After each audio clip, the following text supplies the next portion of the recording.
We are continuing our series in the Book of Ruth. So if you can turn your Bibles or turn them on and click to the Book of Ruth. And we're going to be in chapter 2 today. And some of you, if you weren't here 2 weeks ago now, you can actually listen to the sermon online, or you can pick up a CD of it, because we won't have time to really go in depth through everything we talked about. But I'll give you a short review of what we talked about a couple weeks ago. The book of Ruth opens up. We find out we're in the time of the judges, and we find out the time of the judges is actually a time where everybody did what was right in their own eyes. It was a very dark, dark time, and so we meet this family, Elimelech and his wife Naomi, and they have two sons, Mahlon and Chilion, and there's a famine in Bethlehem, and so Elimelech decides he's going to go to Moab to escape the famine. He takes his family there, but when they get there, he dies and his two sons die. And before they had died, his two sons had married two Moabite women. One was named Ruth and one was named Orpah. And after 10 years, both Mahlon and Chilion, they both died, leaving Orpah and Ruth as widows. And so Naomi decides she's going to go back to Bethlehem because she heard that God had visited his people again, and there was now bread, there was now a harvest that was coming, and so she decided, let me go back. And so Orpah and Ruth decided, hey, we want to go with you. And she kind of told them, no, I don't want you to come with me. Go back to Moab. You can have a nice family there. You can have, get married. You won't be with this old bitter woman. Just kind of go back. And Orpah decides to go back. Ruth, she actually goes with her. And so the last we left them, they are in Bethlehem, and it's the time of the barley harvest, and they are looking for the blessing of God. And we saw at the end of that chapter, the narrator says that they arrived in Bethlehem as the barley harvest was beginning. And we said that the whole theme, or one of the themes in the book of Ruth, is the idea of the sovereignty of God. When we say God is sovereign, what we're saying is that God is in control and governs and plans all things, everything. There's nothing that happens that is outside of God's governing and out of his control. Absolutely nothing. And then we also said another theme in the book of Ruth is providence. And providence is not just that God has a plan, but how God works. It's his invisible hand working through circumstances in order to bring about his will. And the thing about the book of Ruth is you see all these instances and circumstances where you say, that just can't be coincidence. And you'll see it in this chapter, how God's hand is moving and how God is orchestrating and moving things so that Naomi and Ruth can be provided for. So we're going to be in chapter 2 today. Chapter 2. And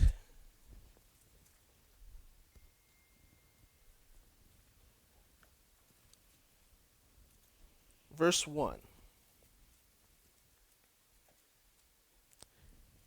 Now, Naomi had a relative on her husband's side from the clan of Elimelech, a man of standing whose name was Boaz. Pause. Now, this is the narrator.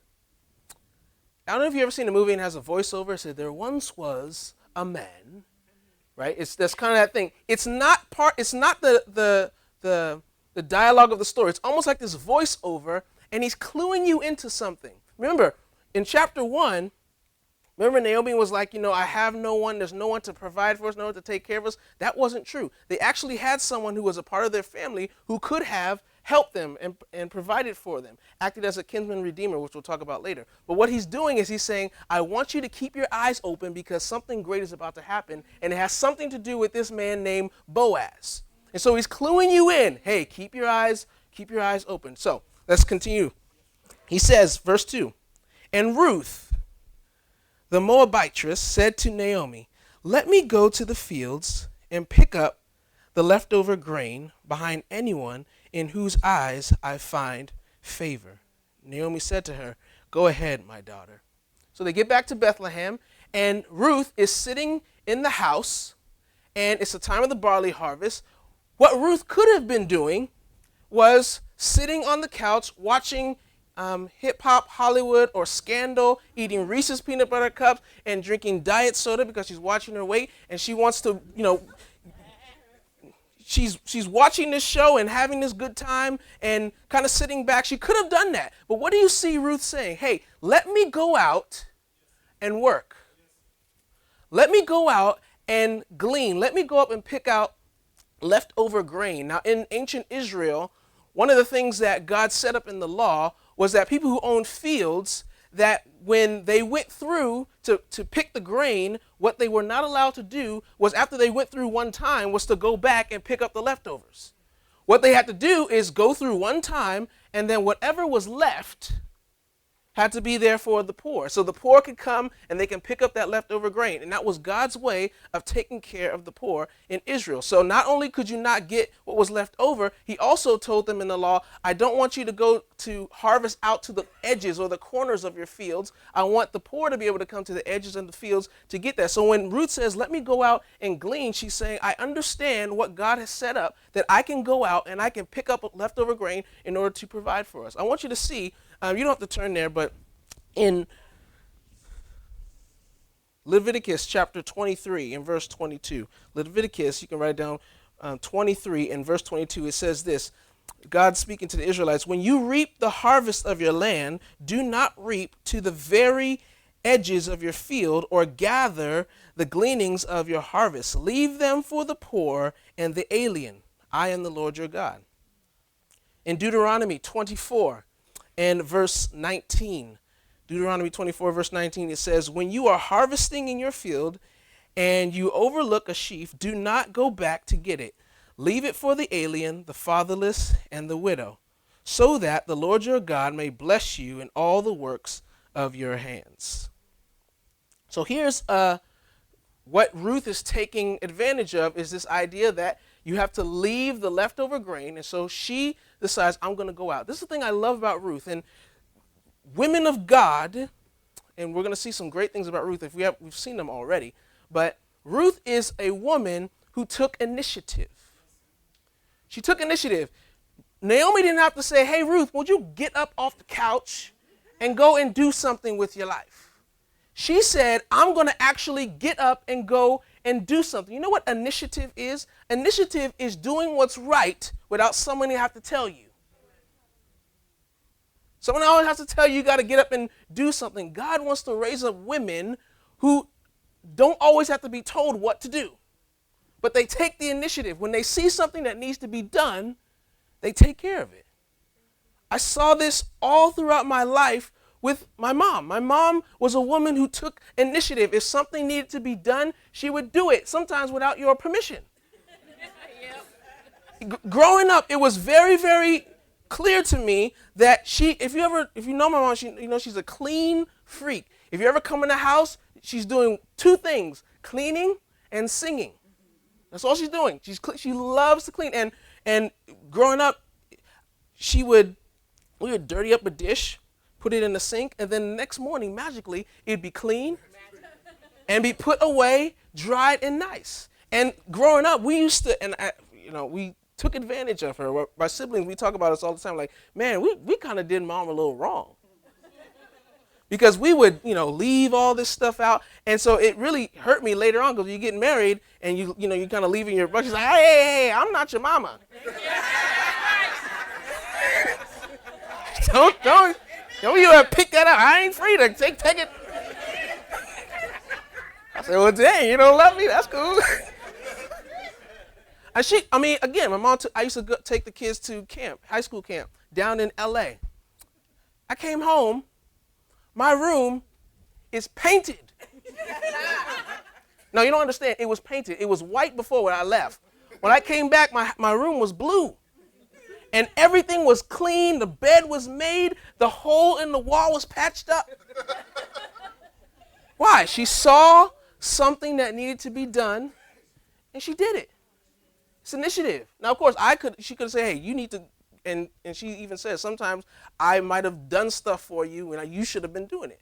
And she did tell us, you need to clean up, and she yelled at us and told us to do that. But it was very it was something that I admired about my mom growing up, that she always took initiative. And this is Ruth. She's not waiting for somebody to tell her what to do. She's just going out and doing it. This is a woman who took initiative. So would you make it your ambition to be a person, ladies, to be women of initiative? If you see something that needs to be done, do it. Now, this doesn't mean steal people's jobs. Like in the church, there are a lot of people who have different jobs. If you see something needs to be done, paper needs to be picked up, there's something that needs to be done, take initiative and do it. But it doesn't mean take somebody's job. Like, you don't see an usher, so you just grab an envelope and you start passing them out. There's an order to how we do things. But again, if you see something needs to be done, take initiative. And this is Ruth. She takes the initiative and she goes and says, I want to help you, Naomi. So what does Naomi say to her? Go ahead. Go.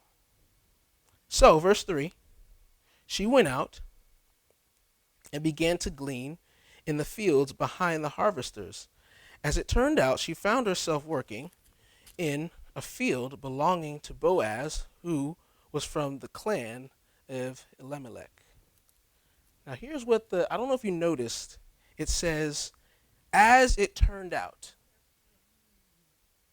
ESV says, she just happened to. The Hebrew literally is her chance chanced upon. The narrator is saying, kind of tongue-in-cheek, hey, she just happened to get to the field of her father-in-law's relative who could have helped her just by chance, just by luck. He's saying, wink, wink. She just happened to, as it turned out. So here's Naomi. She's walking out like, which field will I go to glean today? Let's see. I'll choose that one. It happened to? Chance? The narrator is almost, he's saying to you without saying it outright, that this is not chance. This is the providence of God. This is God. Even though Ruth is making a free will choice, remember we talked about that? That the fact that because we are free will creatures doesn't mean that God's will and God's plan can't be carried out. Ruth didn't say, I feel the Lord leading me to this one. She didn't do that. She said, I think I'll just go to this one.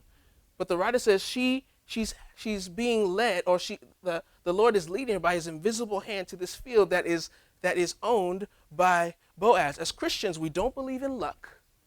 We don't believe in fate. We don't believe in serendipity.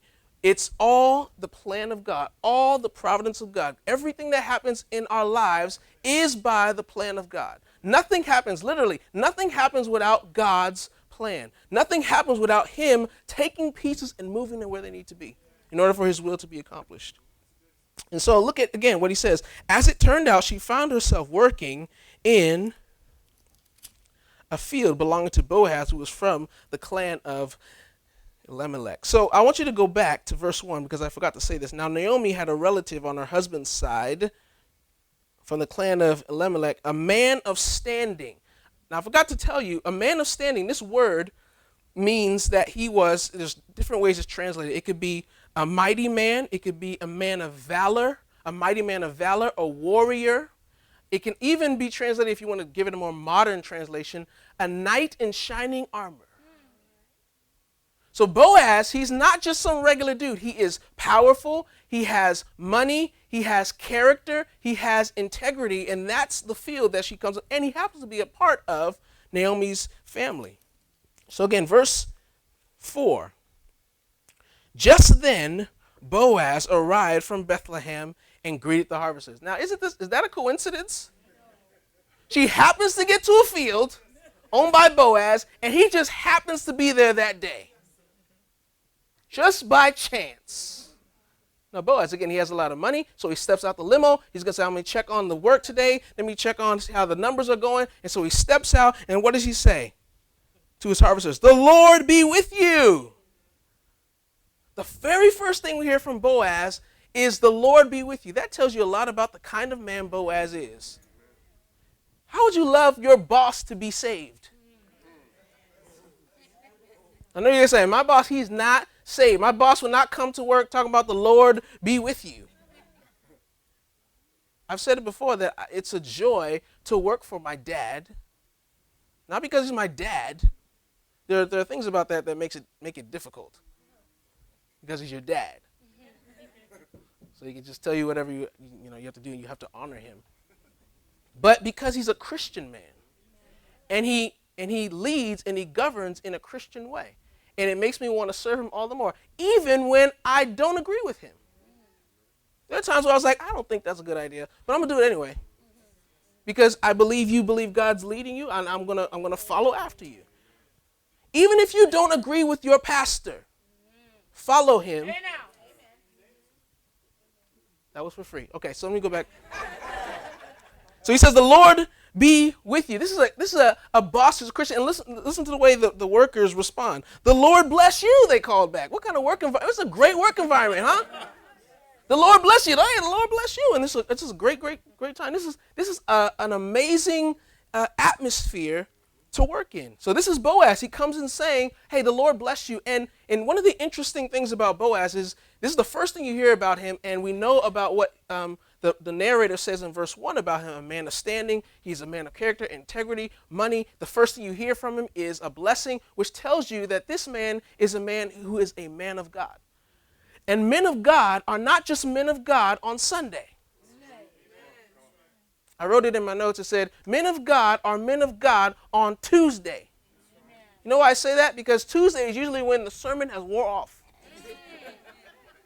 Pastor, that was a great message. I'm going to change. And on Tuesday, you're like, I think I'll go back.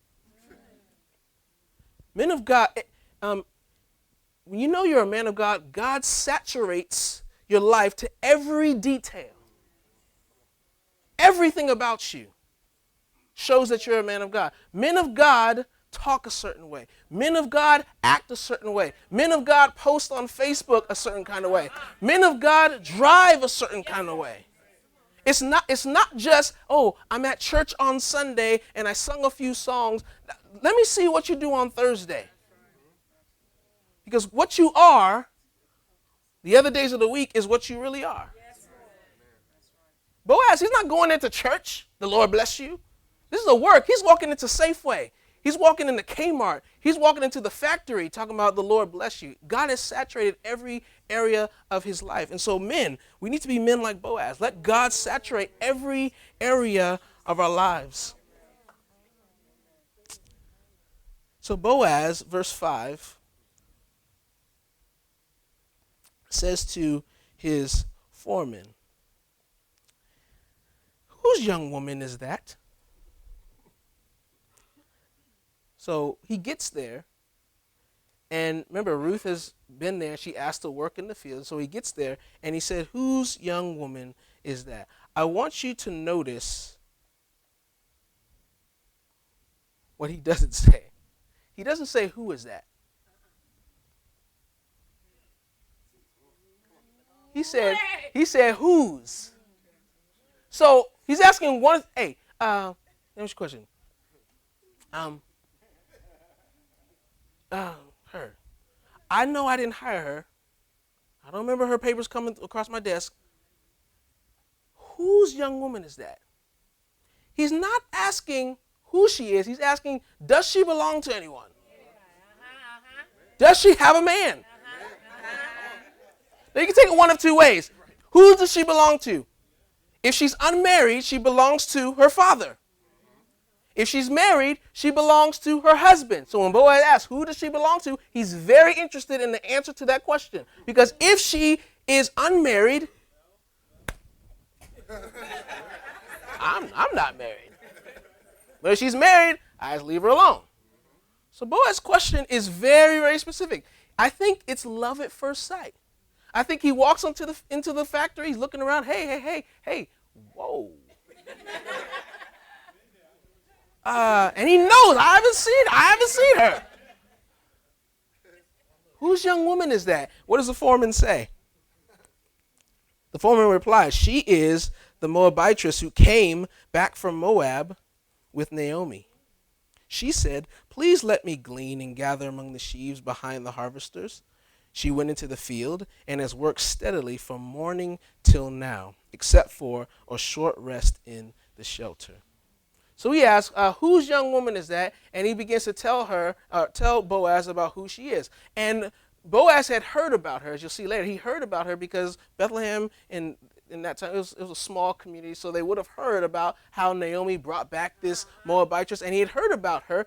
And this foreman says, there's something I want you to know about her. She has been here, and she's been working from the morning until now. She only took a short rest. We saw first, Ruth was a woman who took initiative, but secondly, I want you to see that Ruth was a woman who worked hard.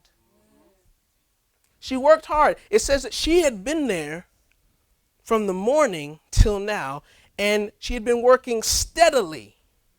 Steadily. She worked hard.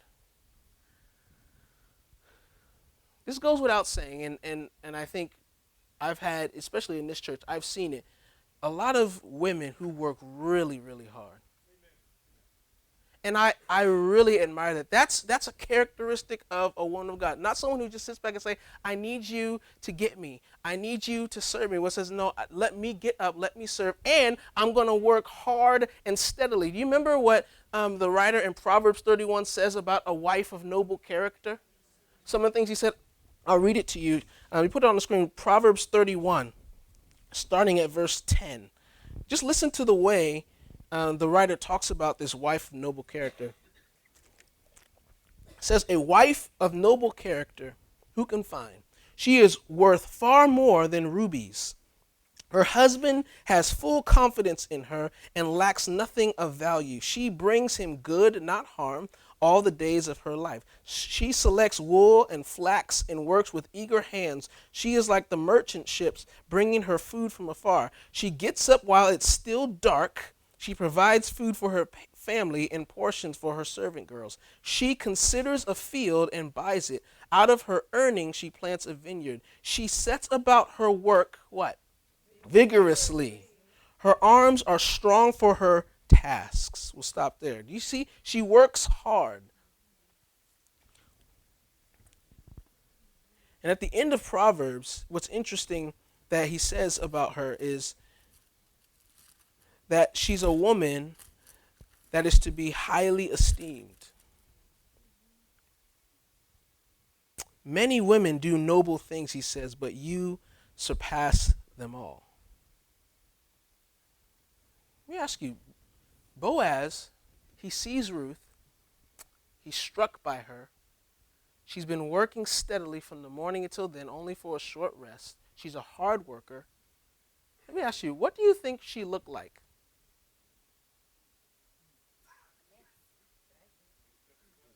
Now, she's been working all day. It's hot. Her hair is in a ponytail. She has sweats on. She is sweating. She's not cute.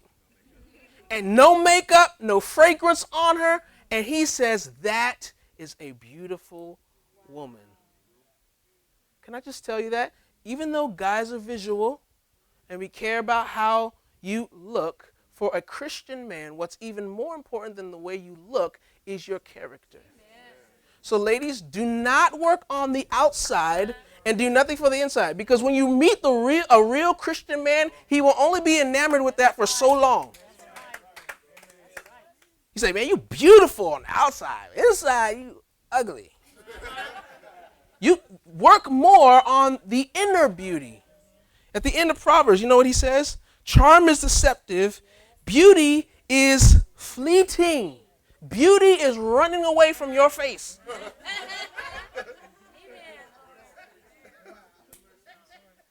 Are you as cute as you were 10 years ago? Somebody say, yes, I am, though.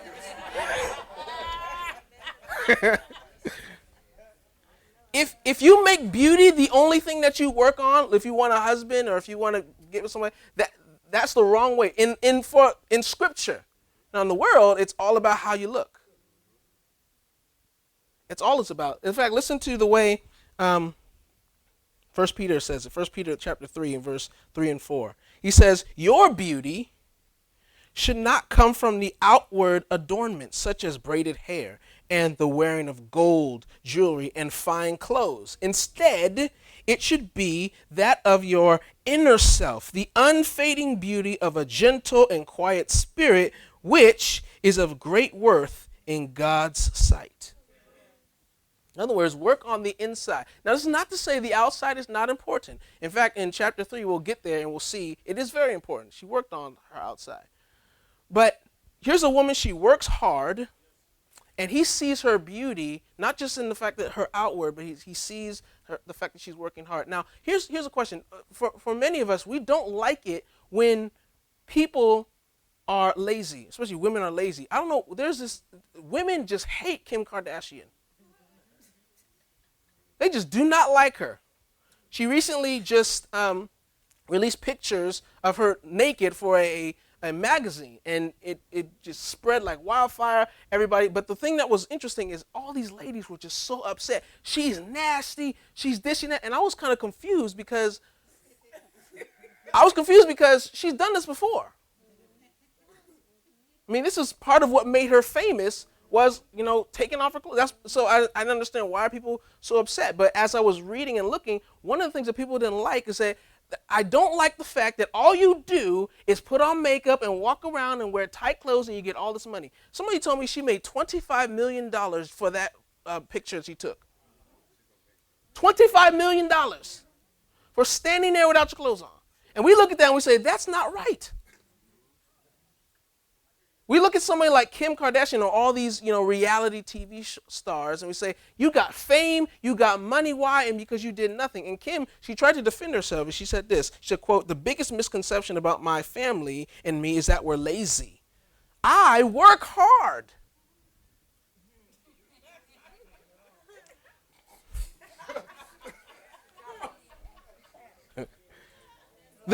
She says the show is a full-time job. Kardashian insisted to Vogue, "Sometimes I don't think people realize that we work 7 a.m. until 7 p.m. on the program." Now, again, I just want you to know she's listening to her critics and saying, "I'm not lazy." There's something about us when we see a woman who's getting status and money, we want to say, I want you to get that by hard work. I don't want it to just be handed to you. We look at somebody like Oprah and we say, man, she worked hard. She did all these things. She has a magazine and all that, and she became a billionaire. I think she was the first woman billionaire or something, or at least black billionaire. And she worked hard for that. So Ruth took initiative, and Ruth also was a hard worker, and Boaz, he took notice of that. So Boaz approaches her. Verse 8, so Boaz said to Ruth, "My daughter, listen to me. Don't go and glean in another field, and don't go away from here. Stay here with my servant girls. Watch the field where the men are harvesting, and follow along after the girls.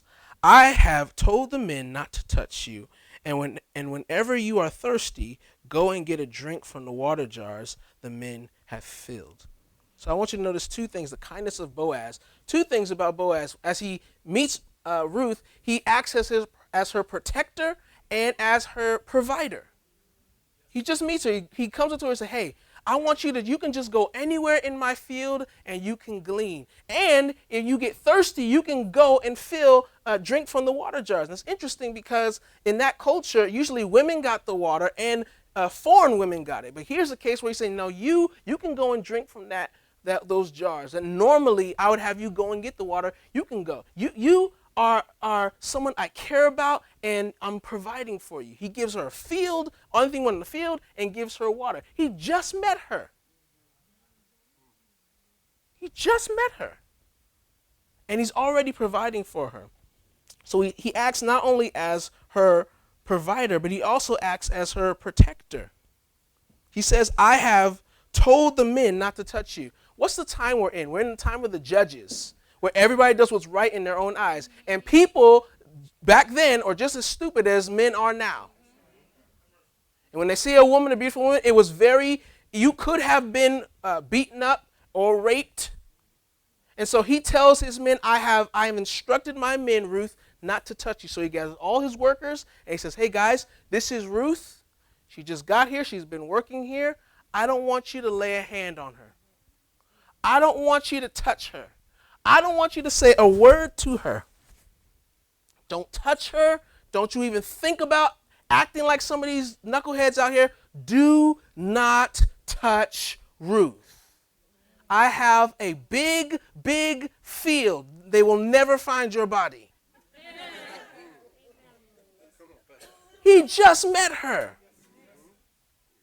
He's already giving her things, providing for her, and acting as her protector. Now, he's not just a godly man who talks godly, but he is godly.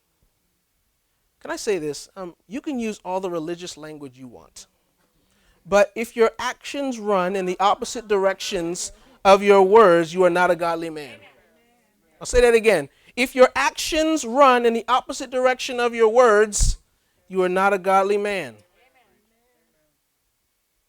Now, you've met Boaz for a few minutes here, and you already see what kind of man he is. He sees this girl, and he doesn't approach her like some dudes do in the world, right? He starts, now you might think, oh, he's just giving her stuff because he wants to get something from her. But you'll see, this is not Boaz's heart. He's just a man of kindness. And the title of today's sermon was Stunned by Grace. And the reason I give that title is because of this next verse.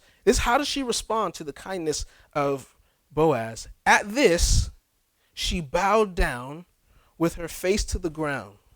She exclaimed, why have I found such favor in your eyes that you notice me, a foreigner?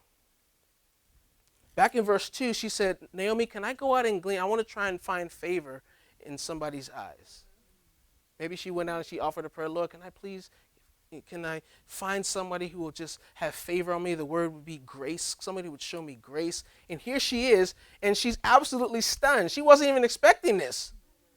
She's like, I was just expecting to go out into a field and to, get some grain, and maybe but here's this person. He's providing for me. He's protecting me. All in a few moments of meeting her. She cannot get over the fact that this guy has shown her grace. Have you ever got pulled over by the police and then they let you go with a warning? Man, when that happens, you say, oh Lord, thank you. Thank you. Grace almost always feels like, man, I don't deserve this.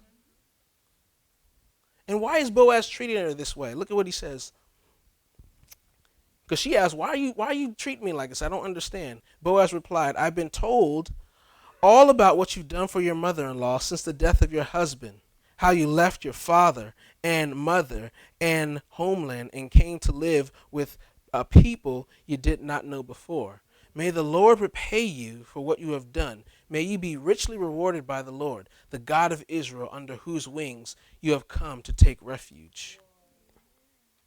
So why are you showing me any favor? Why are you showing grace to me? He says, because I've heard of what you've done, and what I believe is that God, because of your commitment, because of your graciousness, God is now going to show you grace.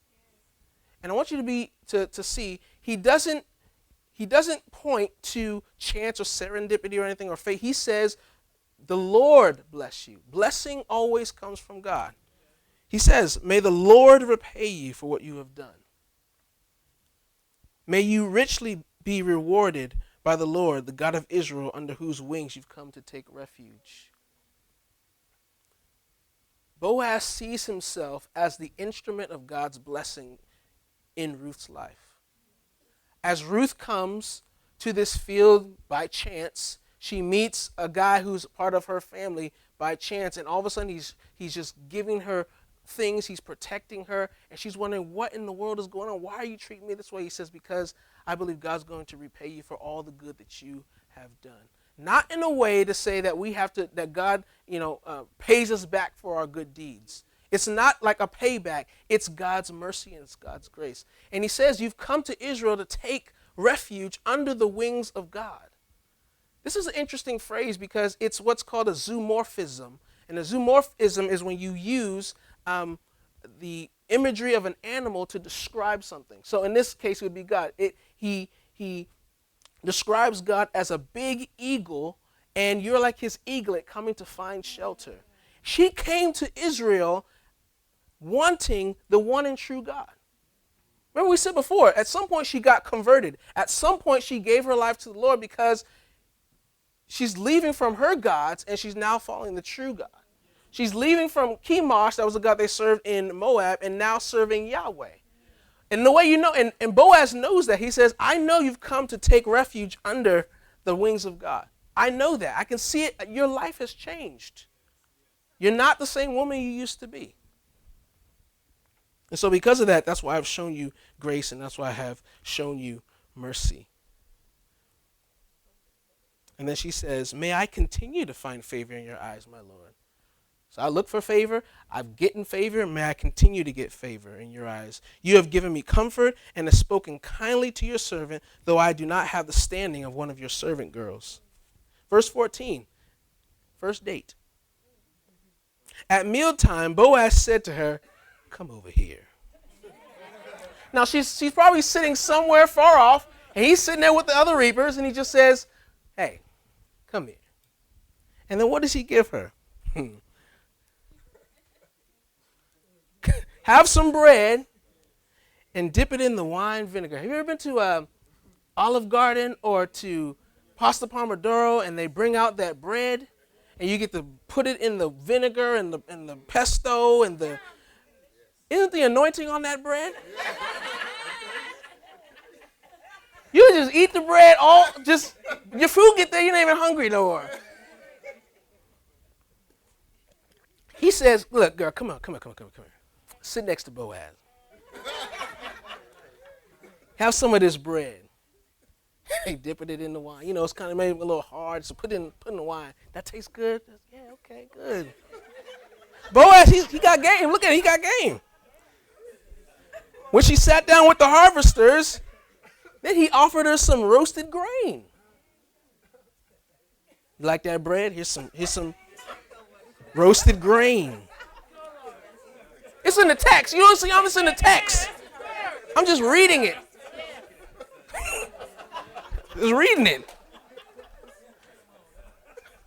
it. Verse 15. As she got up, actually, let me stop. This is the first date. He's feeding her. Now I want you to notice this. As she got up, no, go back. She ate all she wanted and had some left over. Stop right there. He took her out on the first date and she ate good. You see that? She ate good. I was asking my wife, do you remember our first date? And she said, yeah, we went to, you ever been to Original Buffalo Wings? That's what my brother and sister, we call it OG Buff. So we went to OG Buff and we got these wings, and then we went to Pioneer Park and we sat in the park and we ate these wings. And I was like, hey, you remember that? She's like, oh, yeah, I remember that. I was so nervous. That's why I only got ate 4 wings, because I could have ate a lot more, but I didn't want him to think like, dang, she's just in there just eating all the wings. And I've seen people talk about, yeah, he took me out, but it was kind of, I don't know, when you take somebody out, you need to make sure they can eat. Husband, when you take your lady out, make sure she eats enough and she's got enough to take home. He said that she ate until she was full. And then she had a doggy bag. You see how Boaz is doing? He is just killing it. Look at him. He's doing so good here. Now it doesn't stop. Look at, he just continues to do it. Verse 15. As she got up to glean, so she sat down to eat, and she got back up. I'm gonna go back out and work. So she gets back up to glean, and then what he says. Boaz gave orders to his men. Even if she gathers among the sheaves, don't embarrass her. So the sheaves were the bundles that they got.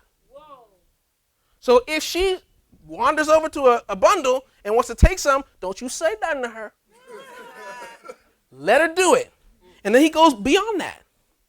Rather, pull some stalks for her from the bundles and leave them for her to pick up. And don't rebuke her. Oops. Oops. He said, just leave a bunch of grain for her. Now I read commentaries that try to say, oh, he wasn't trying, he was just being nice. Yes, he was being nice. He was a man of God, but he was work, he's doing work. He's so nice. He just gave me all the food I needed and just left grain for me. So verse 17, so Ruth gleaned in the field until evening, all day. Then she threshed the barley she had gathered, and it amounted to an ephah. Now she carried it back to town. Now here's something that's very interesting. An ephah, how much is that? We're not totally sure, but it's probably 50 pounds. She's like, I hope I can get out there and get something. She leaves with 50 pounds of grain. Now, this, the way you know what kind of woman Ruth is, it said, and she carried it back to town. See you tomorrow. I'm gone. Ruth is amazing. 50 pounds of grain in one day.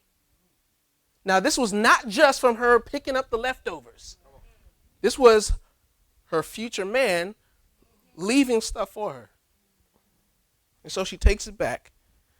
She carried it back to town, and her mother-in-law saw how much she had gathered. Now look at this. Ruth also brought out and gave her what she had left over after she had eaten enough. So she took her doggy bag and she gave it to her. Her mother-in-law asked her, where in the heck did you glean today?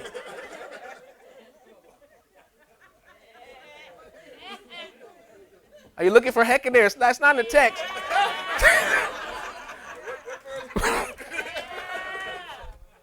That's probably what she said. You leave, like, she's probably thinking, man, I hope, like, she comes back with something, and I hope she comes back safe.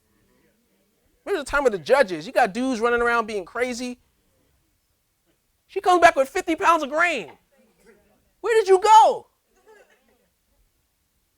Where did you work? Blessed be the man who took notice of you. Then Ruth told her mother-in-law about the one at whose place she had been working. The name of the man whom I work today is Boaz, she said. The Lord bless him, Naomi said to her daughter-in-law. He has not stopped showing his kindness to the living and the dead. She added, that man is our close relative. He is one of our kinsmen redeemers. So Ruth notices that this is one of the people of her family he was a man of wealth, he was a man of standing, and he could help them. Now, obviously, Naomi didn't ask him for help. She knew about him, didn't ask for help. And she said, man, he has shown kindness. Hesed is the word there. Hesed. He has shown hesed, kindness, loving kindness to me and you. We're living, but he's also shown it to those who have died. My husband and my two sons and your former husband. He has shown grace. He has shown kindness to us. And she is floored by this man's mercy and grace toward her. In verse 21, then Ruth the Moabitess said, he even said to me, stay with my workers until they finish harvesting all my grain. So Boaz doesn't just say, just stay behind them and get stuff. He says, no, I want you to work along with them. Just grace upon grace upon grace upon grace. Naomi said to Ruth, her daughter-in-law, verse 22, it will be good for you, my daughter, to go with his girls, because in someone else's field you might be harmed. So Ruth stayed close to the servant girls of Boaz to glean until the barley and wheat harvests were finished, and she lived with her mother-in-law. So the story, this chapter kind of ends like, and she was at home with her mother-in-law. You're like, well, what happened to her and Boaz? It kind of ends on like what's going to happen with them? We'll have to see what happens next time. But before we leave, I want to take a few takeaways, and then we'll be out of here. Number one, the Lord has a heart for the poor, and so should we. The Lord has a heart for the poor, and so should we. We saw it in the passage that I gave you, but we see in not only how God dealt with Israel as to how they were to deal with the poor, but we even see it in this story how Boaz dealt with a woman who was a widow. She was poor, and he dealt kindly with her. And here's one of the interesting things about when we're talking about the poor. Interesting that God in the law, what he didn't do was say, hey, I want you to just stand out in front of a building and just hold out grain, hold out something for people just to come and get it and go back home. Because there's something about for a man or for a woman taking your hands and providing. Sometimes when people are poor and people are struggling, they feel like, I just don't want to get another handout. I don't feel like a man, I don't feel like a woman by everybody just giving me stuff. I actually want to work for it. And the way God worked it was, in order for you to really get grain, you actually had to go out and work for it. Go to the edges of the field. Go to the field and go behind the harvesters and pick it up. So when you came home with the grain, you could say, I worked for this. This was something that I worked for. I'm sweating. This is something that was through blood, sweat, and tears. And so I don't feel like I'm just be given a handout. And this is the way God worked it in Israel. And he wants us to take care of the poor. He wants to take care of a couple scriptures here. Proverbs 11, verse 24. Proverbs 11:24 says, one man gives freely, yet gains even more. Another withholds unduly, but comes to poverty. Proverbs 11:25. A generous man will prosper. He who refreshes others will himself be refreshed. We have an obligation to the poor, and we have an obligation first to the poor among us.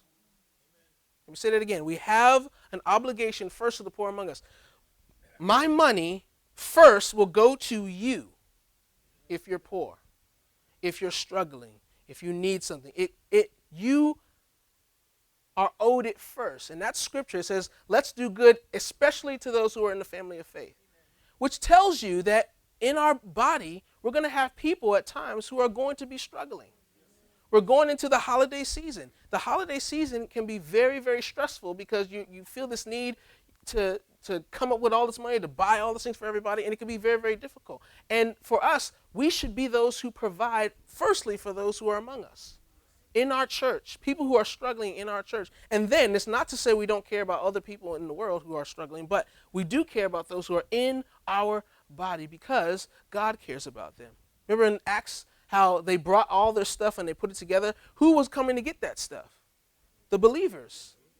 It wasn't just, hey, everybody in the town, just come and get what you want. It was for those who were a part of the church. So God cares about the poor, and so should we. But secondly, second point I want to bring out is the gospel. When was the last time that you fell on your face before God, stunned by his grace? When was the last, now I'm being very literal. When was the last time you fell on your face? You remember in a little while back, Ruth, it says after she saw what Boaz had done for her, it says she bowed with her face to the ground. The word that they use is the same word that is used for worship. Now, she doesn't worship him. She's just honoring him and thanking him for what he did for her. But in her response to grace was, I'm going to get on my face because I know I don't deserve what's being shown to me. When was the last time you got on your face, stunned by the fact that God had been gracious to you? When was the last time? And I'm asking that question because for us Christians, we can be very, very comfortable. We have our prayer time. You know, we're sitting on a nice, comfortable chair, feet up, coffee, scone, hanging out with Jesus today, Instagram. And when was the last time you were just on your face? There's something about being on your face that just makes you feel like, wow, my face is to the floor.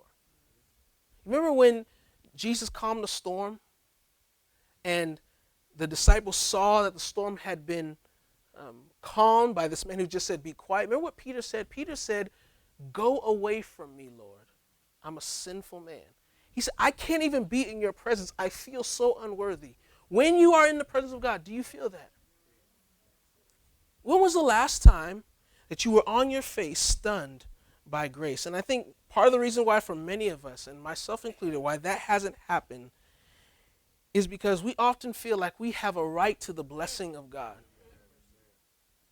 We feel like God owes us, and we're no longer amazed by his grace because we don't see ourselves the way we really are. My mom has told this story. A lady asked her to sing Amazing Grace for her wedding, and she told her, I want you to sing this song, but there's a line in it that says, Amazing Grace, how sweet the sound that saved a wretch like me. He said, I don't want you to say wretch. I want you to say person or something. Because, that's wretch is kind of mean and whatever. So my mom's like, okay, well, I don't want to ruin your wedding or whatever. Let me just, So she gets up there and she starts to sing. Guess what came up? Saved a wretch. I don't know what the woman did. Like, ew. Why? Why would you not want to hear you say you're a wretch? Because you believe I'm not that bad. I'm not like these dudes in ISIS cutting off people's heads. I'm not like corrupt politicians. I'm not like these men who go off and kill thousands of people. Yeah, I speed every so often, or yeah, I tell a lie every now and then, but I'm not that bad. We're no longer amazed by grace because we don't see how bad we are. We're no longer on our face because we say, oh, I actually deserve this grace. Ruth knew, I'm a woman, I'm a widow, I am a foreigner, I do not deserve anything that is coming to me. And when you don't see your true condition, you don't see your need for grace. We say things like this, well, I'm at church today. And I put something in the plate for Mission Sunday. And I stayed up for the entire sermon. And I even took notes. I hugged people. Even that person I can't stand, I hugged them. I'm in the 2x2. I'm in the 5-month program. I don't use foul language. I've been pure. I take care of my kids. I've prayed and read my Bible every day this week. You might not say it out loud, but you start to feel yourself and think, oh, I'm not that bad. Look at what I've done. Look at how holy I am. But bit by bit, you begin to lose the reality that we are poor, blind, and naked. Remember, there's a church in Revelation where they thought that they were rich. They thought they had everything. And Jesus said to them, no, your real state is you're poor, you're blind, you're naked, and you are pitiful. When was the last time you felt like Ruth? When was the last time you were on your face before God? Bowing down. That does two things. It shows your unworthiness and it shows gratitude.